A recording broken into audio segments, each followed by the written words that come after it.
Good afternoon, welcome to smart investor. వరుసగా రెండో రోజు స్టాక్ మార్కెట్లు లాభాలు కదలాడుతున్నాయి. Realty, banking, oil and gas కౌంటర్లకు కొనుగోళ్ల మద్దతు లభిస్తుండగా కన్స్యూమర్ డ్యూరబుల్స్, పవర్ సూచీలు అమ్మకాల ఒత్తిడికి లోనవుతున్నాయి. ప్రధాన షేర్లలో IDFC, ICICI bank, DLF, Axis bank, ఎస్బీఐలు లాభాల్లో ఉండగా GAIL, HDFC, Bajaj auto, power grid corporation, Sesa, స్టెర్లైట్లు నష్టాల్లో ఉన్నాయి. ఇవాళ ట్రేడింగ్ డేటా విడుదల కాగా వాణిజ్య లోటు 11 నెలల గరిష్ట స్థాయికి చేరింది. కమోడిటీ విషయానికి వస్తే బంగారం, వెండి ధరలు స్వల్పంగా తగ్గాయి. ఇక మిడ్ సెషన్ మార్కెట్లపై విశ్లేషణ అందించేందుకు అలాగే ట్రేడర్స్ కాల్స్ కు ఆన్సర్ చేసేందుకు ప్రస్తుతం T5 స్టూడియోలో మనతో పాటు ఉన్నారు మార్కెట్ అనలిస్టులు బాలా గారు అలాగే సుందర్ గారు. Welcome to our studio sir. Sir, ముందుగా బాలా గారు మీరు చెప్పండి, మిడ్ సెషన్ మార్కెట్లపై మీ విశ్లేషణ ఏంటి? మార్నింగ్ నుంచి కూడా మార్కెట్స్ కొద్దిగా స్ట్రాంగ్ గానే ఉన్నాయండి. యాక్చువల్లీ నిన్న మొదలైన ర్యాలీ ఇవాళ కూడా కంటిన్యూ అవుతుంది. సో వాల్యూ బేస్డ్ బయింగ్ అనేది both mid and small caps as well as reasonably good index stocks లో కూడా జరుగుతుంది. ఎస్పెషల్లీ బ్యాంకింగ్ స్టాక్స్ ఈ రోజు స్ట్రాంగ్ ఉన్నాయి. ఎందుకంటే నిన్న రిజర్వ్ బ్యాంక్ ఆఫ్ ఇండియా వాళ్ళు ఒక స్టేట్మెంట్ ఇవ్వడం జరిగింది. ఈ హౌసింగ్ లోన్స్ మీద and long term infrastructure loans మీద కూడా వాళ్ళు SLR అండ్ CRR ని దృష్టిలో తీసుకోకుండా లాంగ్ టర్మ్ బాండ్స్ రేజ్ చేయొచ్చు and they can also lend for infrastructure companies over very long term period 10, 15, 20 years అని చెప్పి స్టేట్మెంట్ ఇవ్వడం జరిగింది. కాబట్టి ఈ రోజు financials are doing reasonably well, strong గా ఉంది. ఇదే కాకుండా మిడ్ అండ్ స్మాల్ క్యాప్స్ లో కూడా నిన్న నుంచి మొదలైన బయింగ్ అనేది ఈ రోజు కూడా కొనసాగుతుంది. వాల్యూ బేస్డ్ బయింగ్ అనేది అక్రాస్ ద బోర్డ్ అన్ని సెక్టర్స్ లో కూడా జరుగుతుందండి. కాబట్టి మనకి ఎట్లా అయితే నెక్స్ట్ 1 or 2 weeks లో రిజల్ట్స్ అన్ని వస్తాయో ఆ రిజల్ట్స్ వచ్చినప్పుడు సెక్టోరల్లీ కానివ్వండి, సెక్టర్ లో మంచి కంపెనీస్ కానివ్వండి, రిజల్ట్స్ ఏవి డిక్లేర్ చేసినా I think all the stocks will be reasonably strong అండి. మార్కెట్ ఈ showing very strong resilience between 7450 and 7500 అండి. సో స్వల్పంగా 7500 కిందకి వచ్చిన నిఫ్టీ మళ్ళా స్ట్రాంగ్ గా మనం పుల్ బ్యాక్ అనేది చూసాం. So I think this will continue for the next few days. Okay Sundar గారు, ఇంతకు ముందు మనం అనుకున్నాం వరుసగా రెండో రోజు కూడా స్టాక్ మార్కెట్లు లాభాలు కదలాడుతున్నాయి. అయితే ఇవాళ మార్కెట్ టెక్నికల్ గా పాజిటివ్ గా ఉండే ఛాన్స్ ఉందంటారా? ఎలా ఉంటుందంటారు?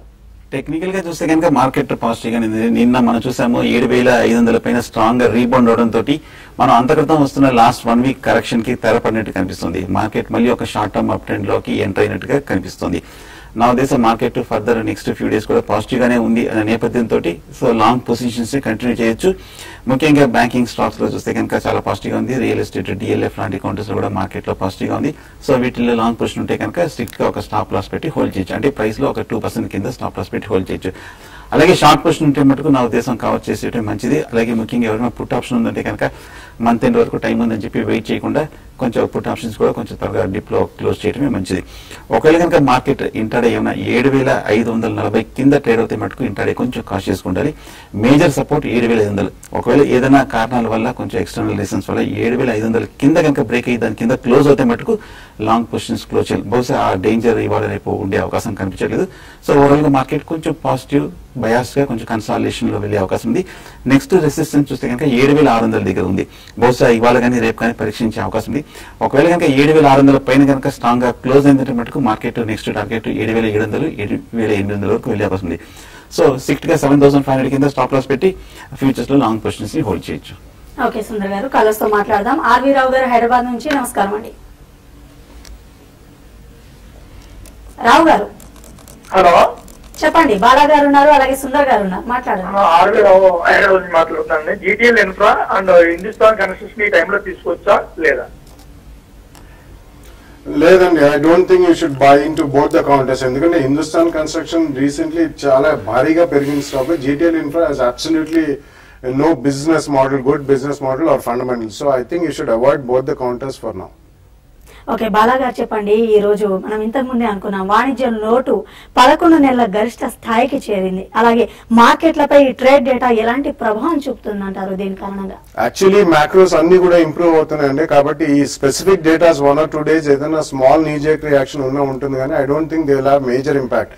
ఎందుకంటే going forward next 6 months to 12 months లో కొద్దిగా మనకి వర్షపాతం కూడా నెక్స్ట్ 1 or 2 weeks లో కొద్దిగా రీజనబుల్లీ గుడ్ మాన్సూన్ అనేది మనం చూడగలిగితే country wide right. Definitely, I think any good or bad news, I think will always be considered as only good news అండి. కాబట్టి ఇది ప్రభావం చేయించేంతటి న్యూస్ అయితే కాదు. గోయింగ్ ఫార్వర్డ్ అంతా మ్యాక్రోస్ మెరుగుపడతాయని చెప్పే భావన అందరిలో ఉంది కాబట్టి I think this will have a very short term impact. But long ఉండడమే మంచిదండి ఈ మార్కెట్లో. ఎందుకంటే ఇక్కడ నుంచి ఇన్ఫ్లేషన్ కొద్దిగా కట్టుదిట్టం అవుతుంది కాబట్టి ఇంట్రెస్ట్ రేట్స్ తగ్గే అవకాశం మనకి నెక్స్ట్ 3 to 6 months లో కొద్దిగా కలుగుతుంది. సో ఒకవేళ అటువంటిది జరిగితే మాత్రం market will become very strong. కాబట్టి ఐ థింక్ ఎనీ డేటా ఆ రోజు ఒకవేళ మనకి మంచి డేటా వెలువడినప్పుడు మంచి ఎంట్రీ పాయింట్ దొరికితే మాత్రం one should buy in to stocks అండి. ఓకే, సతీష్ కుమార్ తిరుపతి నుంచి, నమస్కారం అండి. మేడం నమస్తే, నేను బాలాజీతో మాట్లాడాలండి.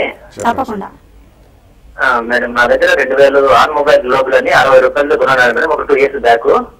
ఓకే, అది సార్ ఉంచమంటారా వేరే ఏమైనా తీసుకోమంటారా అడగాలండి Balaji. Yeah, I think it's not a good idea. 2000 ఉంటే మీరు కొద్దిగా ఉంచండి. ఈ క్వార్టర్ రిజల్ట్స్ చూడండి. లాస్ట్ 2 years లో వాళ్ళకి చాలా మేనేజ్మెంట్ ఇష్యూస్ వచ్చాయండి. కార్పొరేట్ గవర్నెన్స్ ఇష్యూస్ కానీ సీనియర్ మేనేజ్మెంట్ కంప్లీట్లీ చేంజ్ అయిపోయింది. Now there is an expatriate as a senior manager. వాళ్ళు వాస్ట్ సర్వీసెస్ లో ఉండండి, వాల్యూ యాడెడ్ సర్వీసెస్ అంటారు. ఇట్స్ ఆన్ మొబైల్ టెలిఫోన్స్, ఈ అప్లికేషన్స్ బేస్డ్ సర్వీసెస్ వాళ్ళు ప్రొవైడ్ చేస్తారు. కానీ ఈ రోజుల్లో అది ఇంటెన్స్లీ కాంపిటేటివ్ ఫీల్డ్ అయిపోయింది కాబట్టి ప్రాఫిటబిలిటీ అనేది భారీగా క్షీణించే అవకాశం కూడా చాలా ఎక్కువ. ఎందుకంటే అన్లిస్టెడ్ కంపెనీస్ కూడా చాలా మంది ఆ వాల్యూ బేస్డ్ సర్వీసెస్ అనేది ఆఫర్ చేస్తున్నారు మొబైల్ ఫోన్స్ మీద, స్మార్ట్ ఫోన్స్ మీద. సో ఈ కారణం వలన ఒక స్పర్ట్ వస్తే మాత్రం I think you should come out of the stock. మొత్తం ఒకసారి కాకపోయినా కొద్ది కొద్దిగా బయటకు వచ్చేసి వేరే హౌసింగ్ ఫైనాన్స్ స్టాక్స్ కానీ, అవుట్ ఆన్సలరీ స్టాక్స్ కానీ, building material company stocks, mid and small cap IT and pharma companies, ఇటువంటి దాంట్లో మీరు ఇన్వెస్ట్ చేసుకుంటే రిలేటివ్లీ బెటర్ గెయిన్స్ ఉంటాయండి మీకు. ఓకేనండి. సమయ ఫ్రమ్ కరీంనగర్, నమస్కారం అండి. నమస్తే అండి, చెప్పండి. ఈ స్విట్జర్లాండ్ ఒకటి మా దగ్గర 32,000 ఉన్నాయండి, అవి తీసేయమంటారా ఉంచమంటారా? మళ్ళీ ఒకసారి రిపీట్ చేయండి మీ question.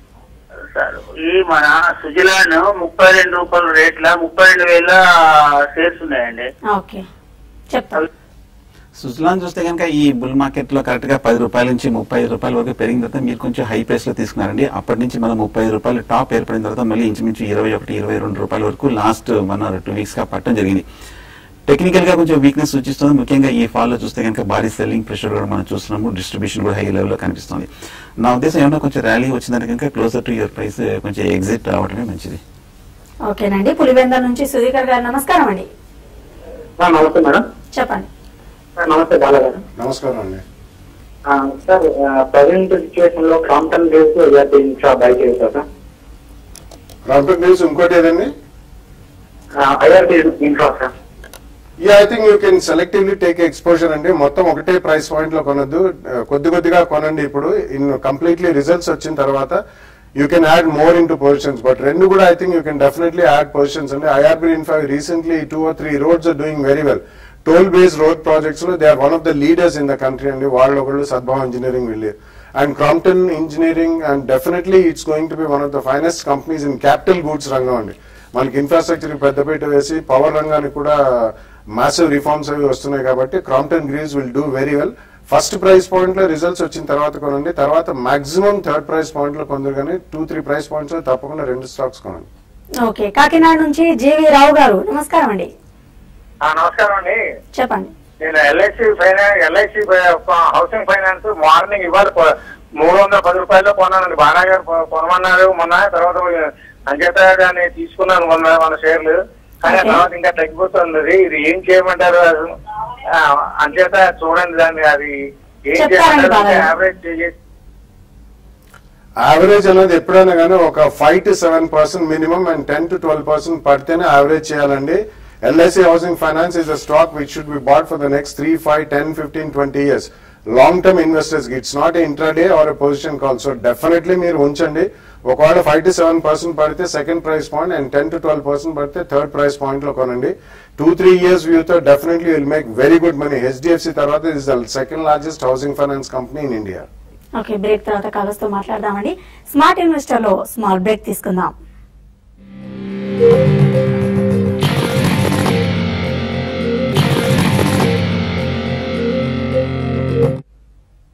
Welcome back to smart investor. Caller తో మాట్లాడదామండి. మురళి గారు చిత్తూరు నుంచి.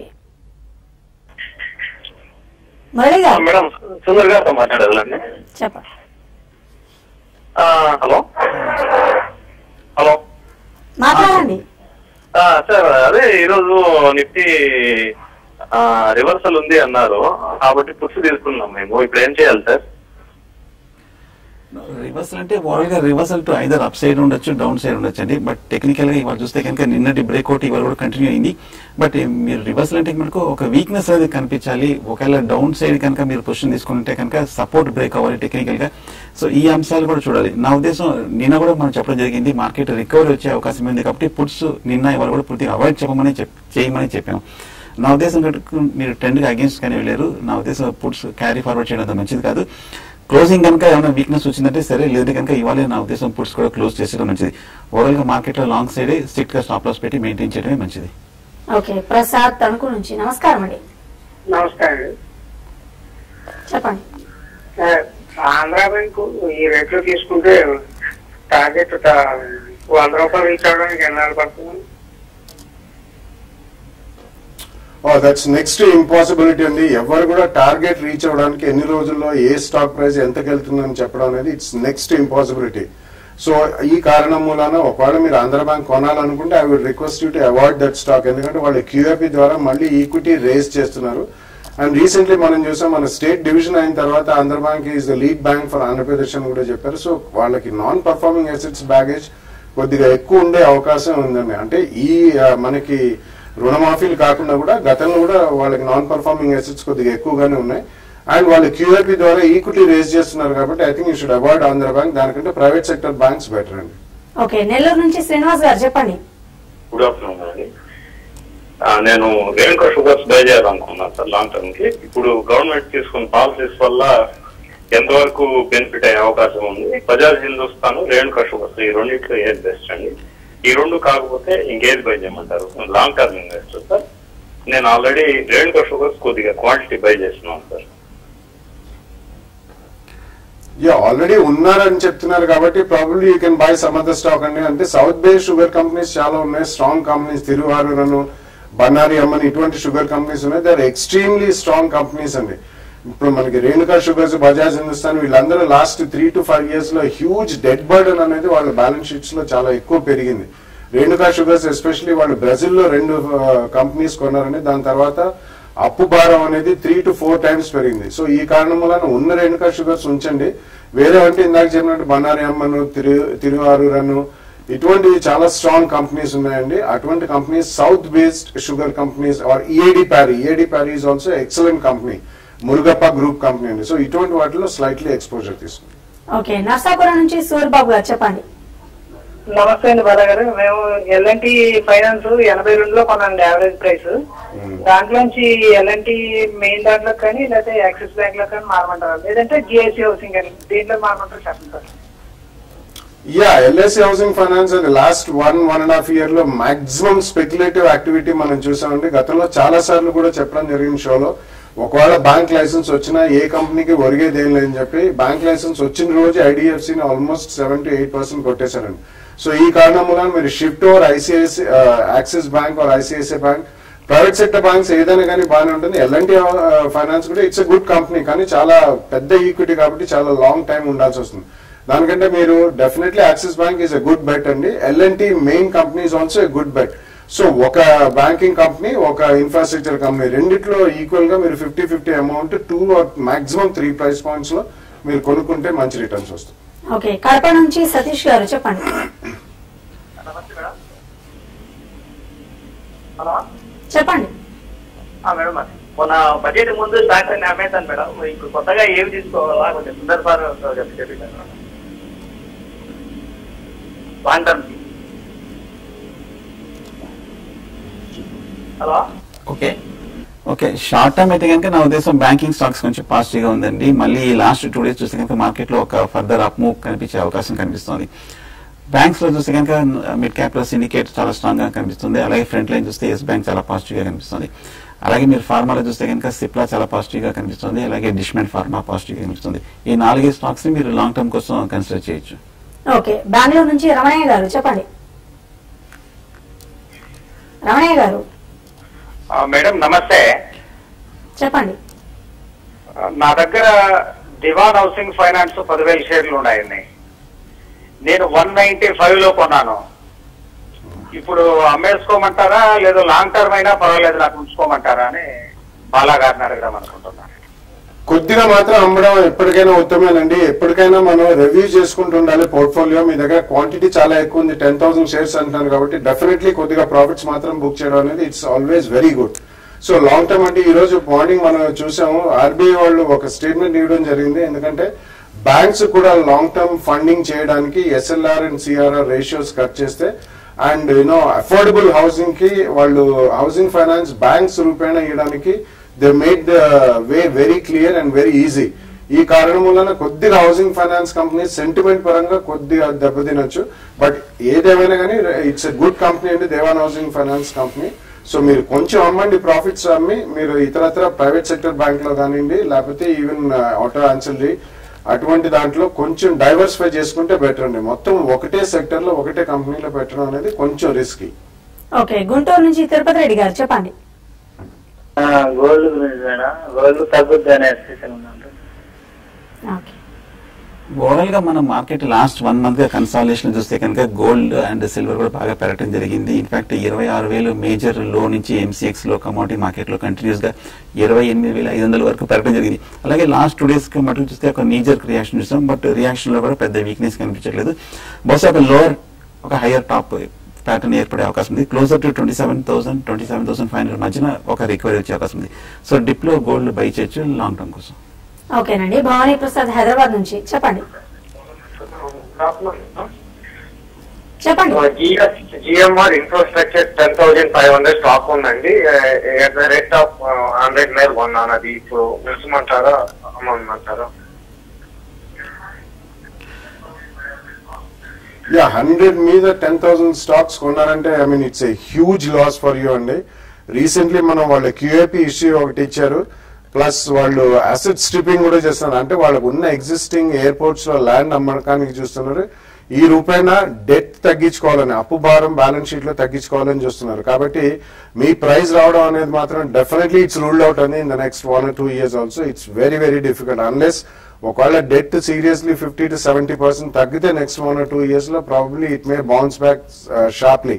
లేకపోతే మాత్రం ఇంత కాన్సన్ట్రేషన్ ఒక స్క్రిప్ట్ లో అంత మంచిది కాదండి. ఎక్కడైనా కానీ రీసెంట్ టైమ్స్ లో కూడా మనం చూసాం అవి బిట్వీన్ 30 and 35 రూపీస్ వెళ్ళి మళ్ళీ కొద్దిగా రియాక్షనరీ మోడ్ లో ఉంది. సో ట్రేడింగ్ జెమ్స్ వచ్చినప్పుడు షార్ప్ పుల్ బ్యాక్స్ వచ్చినప్పుడు మీరు కొద్దిగా అమ్మి యావరేజ్ కాస్ట్ తగ్గించుకోవడానికి ప్రయత్నించండి. కొద్దిగా ఎక్కడైతే మీరు యావరేజ్ కాస్ట్ తగ్గుతుందో వేరే సెక్టర్స్ లో ఇన్వెస్ట్ చేస్తే కాస్త రిస్క్ కూడా డైవర్సిఫై అవుతుందని చెప్పొచ్చు. ఓకే, కరీంనగర్ నుంచి నర్సయ్య గారు చెప్పండి. హలో చెప్పండి నర్సయ్య గారు. Hello madam. హలో చెప్పండి నర్సయ్య గారు. బాలగారు వింటున్నారు, చెప్పండి. సార్ నమస్తే సార్. సార్ నేను టాటా ఏజీ ఉంది కదా సార్, దాంట్లో 6 years కిందట ఇన్వెస్ట్మెంట్ లో ఇన్వెస్ట్ చేశాను నేను. ఎంత పెట్టారండి? తీసేయాలనుకుంటున్నా అమౌంట్. ఇప్పుడు తీసుకుంటే బాగుంటాయి, కొంచెం రాజు బాగుంటాయి. అంటే మీరు ఇయర్లీ కడుతున్నారా, లంసమ్ ఒకటేసారి 6 years బ్యాక్ కట్టారా, యూలిప్స్ లో కట్టారా, ఎందులో? Tata AIG is a companies name అండి. స్పెసిఫిక్ గా తెలిస్తే మనం we can talk about it. 6 years back ఎంత కట్టారు? లాస్ట్ పీరియడ్ 6 years తర్వాత తీసుకొచ్చని చెప్పారు. ఎంత కట్టారు మీరు మొత్తం? నేను 150 కట్టా. 150. ఇప్పుడు ఎంత ఉంది నెట్ అసెట్ వాల్యూ? ఇప్పుడు అసెట్ వాల్యూ కనుక్కున్నారా? ఎప్పుడు సార్? ఇప్పుడు అసెట్ వాల్యూ మీరు కట్టిన 150కి ఇప్పుడు ఎంత ఉంది అది అమౌంట్? అది నేను మొన్న 1 week కింద తెలుసుకుంటే 140 వస్తాయని చెప్పారు. పర్వాలేదండి, అయినా కానీ మీరు తీసేయండి. స్వల్పంగా లాస్ ఉంది, 5 to 10,000 rupees. That's not a major issue అండి. ఇక్కడ నుంచి మీరు తీసుకున్న 1,40,000 రూపీస్ సిస్టమాటిక్ ఇన్వెస్ట్మెంట్ ప్లాన్ ప్రకారం ఈక్విటీ బేస్డ్ మ్యూచువల్ ఫండ్స్ అంటారండి. HDFC top 200, Birla sun life front line equity, Franklin Templeton blue chip fund, ICICI Prudential blue chip fund, ఇట్లా HDFC equity 5 funds చెప్పానండి. అన్ని కూడా ఆల్మోస్ట్ అన్ని 4 to 5 star రేటెడ్ ఫండ్స్. వీటిలో monthly 10,000 rupees చెప్పిన next 12 to 14 months కట్టండి. Next 2 to 3-5 years లో మీకు ఎక్సలెంట్ రిజల్ట్స్ వస్తుంది. ఓకే, ఫైనల్ గా సుందర్ గారు మీరు చెప్పండి, మార్కెట్లు ఎలా ముగిసే అవకాశం ఉందంటారు? అలాగే ట్రేడర్స్ కి మీరు ఇచ్చే సజెషన్స్ ఏంటి? మార్కెట్ చూస్తే కనుక పాజిటివ్ గానే ముగిసే అవకాశం ఎక్కువ కనిపిస్తుంది. ఎందుకంటే మనం పొద్దున్న చూసాము 7,560 7,550 దగ్గర ఒక మైనర్ బాటమ్ టాప్ ఏర్పడి అక్కడి నుంచి కొంచెం స్ట్రగుల్ అవుతూ ఇప్పుడు కాసేపట్లో దాని పైన అధిగమించి ట్రేడ్ అవడంతో మార్కెట్ కొంచెం బాగా స్థిరంగానే ఉందని చెప్పొచ్చు. ఓవరాల్ గా లాంగ్ పొజిషన్స్ మెయింటైన్ చేయొచ్చు. ఇందాక చెప్పినట్టు ఇందాక కాలర్ అడిగినట్టు షార్ట్ పొజిషన్స్ మటుకు అవాయిడ్ చేయడం మంచిది వీక్నెస్ కనిపించేంత వరకు. So hold with stick stop loss. Okay Bala గారు మీరు చెప్పండి ఫైనల్ గా ఇన్వెస్ట్మెంట్ పరంగా మీరు ఇచ్చే సజెషన్స్ ఏంటి? Definitely every decline is by అనే చెప్తామండి. నెక్స్ట్ 10 to 15 days లో మేజర్ రిజల్ట్స్ అన్ని వస్తాయి అన్ని కంపెనీస్ అన్ని సెక్టర్స్ లో కూడా. So I think even August 1st and 2nd week దాకా కూడా ఈ రిజల్ట్ సీజన్ కంటిన్యూ అవుతుంది కాబట్టి ఎవ్రీ డిక్లైన్ లో మంచి రిజల్ట్స్ డిక్లేర్ చేసిన వాళ్ళు డెఫినెట్లీ ఫస్ట్ ప్రైస్ పాయింట్ లో కొనొచ్చండి. మనం కొన్న తర్వాత స్వల్పంగా పడ్డా మనం భయపడాల్సిన అవసరం లేదు. ఎందుకంటే కొంచెం మాన్సూన్ పుంజుకుందంటే మాత్రం మార్కెట్ చాలా స్ట్రాంగ్ అవుతుంది. కాబట్టి don't miss this opportunity. Every decline one should buy across the board all sectors good companies. Okay thank you so much Bala గారు అండ్ సుందర్ గారు మా ట్రేడర్స్ కాల్స్ కి చక్కని సజెషన్స్ అందించినందుకు thank you so much once again. ఇది వాటి smart investor. Keep watching TV5.